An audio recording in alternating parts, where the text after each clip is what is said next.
নমস্কাৰ বন্ধু বান্ধৱীসকল আজিৰ ভিডিঅ'টোত আমি আপোনালোকক দেখুৱাম ব্লাউজ কাটিং সম্পূৰ্ণ ষ্টেপ বাই ষ্টেপ দেখুৱাম আপোনালোকে ভিডিঅ'টো স্কিপ নকৰাকৈ প্ৰথমৰ পৰা শেষলৈকে চাই থাকিব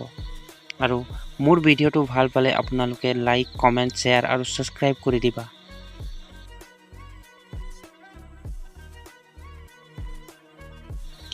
এতিয়া আমি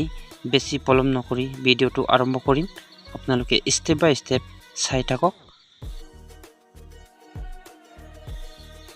এইখন হল আমাৰ ব্লাউজৰ পিচটো এটো আমি অলৰেডি নকশাটো বনাই থৈছো এতিয়া এটো কৰ পৰা কেনেকৈ লব লাগে আপোনালোকক দেখুৱাম এটো আমি 1 ইঞ্চি মান ৰাখিব লাগিব লেংথটো আছে আমাৰ 15 ইঞ্চি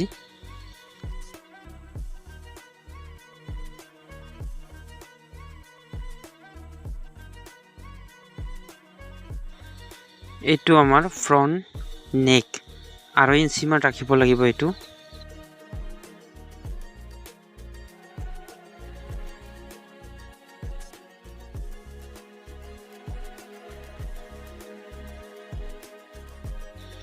এটো আমাৰ স্লিভ লেং 3.5 ইঞ্চি মান ৰাখিব লাগিব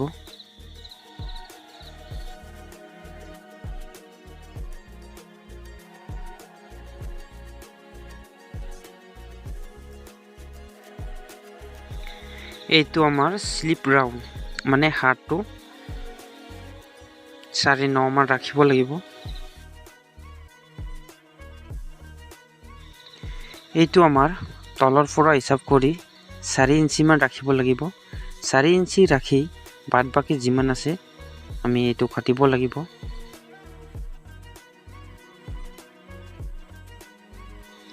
এইটো আমাৰ চেষ্টটো 36 সাইজ হয় 36 হলে আমি 9 মান লব লাগে কিন্তু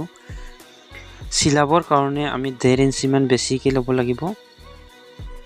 হাতটো জোখ লোৱাৰ আগতে আমি হঠাৎ এটা কথা মন কৰা উচিত যে কাণ্ডৰ পৰা 7 ইঞ্চি তলত লব লাগিব আমি আৰু এটা কথা মনত ৰখাটো খুবেই দৰকাৰ কাৰণ সৰু সৰু ভুলৰ পৰা আমাৰ ব্লাউজ কাটিং বা সিলোৱা আনফিনিশিং হৈ থাকে এইকেইটা ৰাউন্ড কৰোতে আমি হঠাৎ চুকৰ পৰা 1 ইঞ্চি ৰাখিহে ৰাউন্ড কৰিব লাগে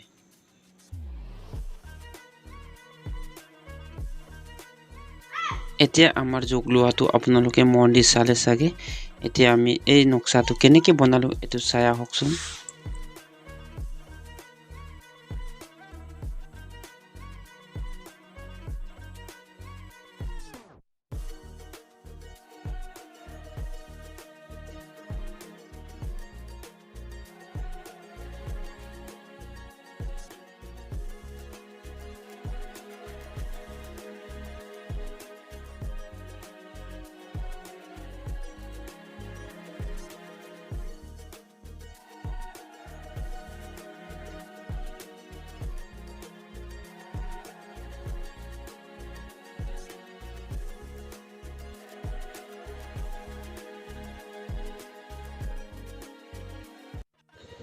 এতিয়া আমি এটো কাপোৰটো কাটিম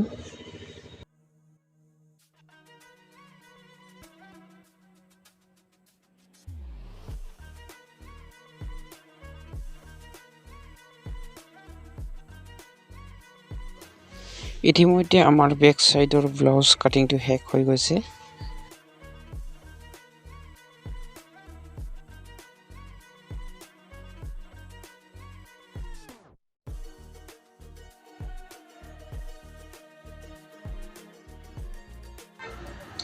এতিয়া আমি ফ্ৰন্ট সাইডৰটো কাটিম আপোনালোকে ভালকে চাই যাও ফ্ৰন্ট সাইডৰ কাৰণে আমি অলৰেডি ফাৰ্মা বনাই থোৱা আছে এটা জাস্ট ফাৰ্মাটো লগাই আমি এটো কাটি উলিয়াম এটো আপোনালোকে ভালকে চাই যাও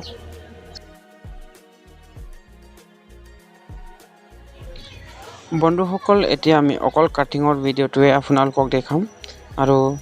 এই কাটিং ব্লাউজ কাটিং ভিডিওটো চাই এটো কেনেকৈ সিলাব লাগে এটো চাবৰ কাৰণে আপোনালোকে কমেন্টত জনাবি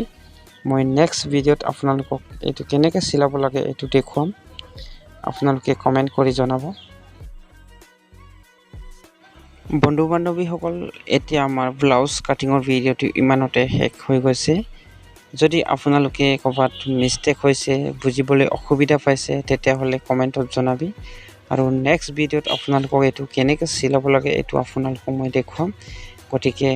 আজিৰ ভিডিঅ'টো ইমানতে আছিলে। আৰু ভিডিঅ'টো যদি আপোনালোকে ভাল পায় তেতিয়াহ'লে লাইক, কমেণ্ট, শ্বেয়াৰ আৰু ছাবস্ক্ৰাইব কৰিবলৈ নাপাহৰিব।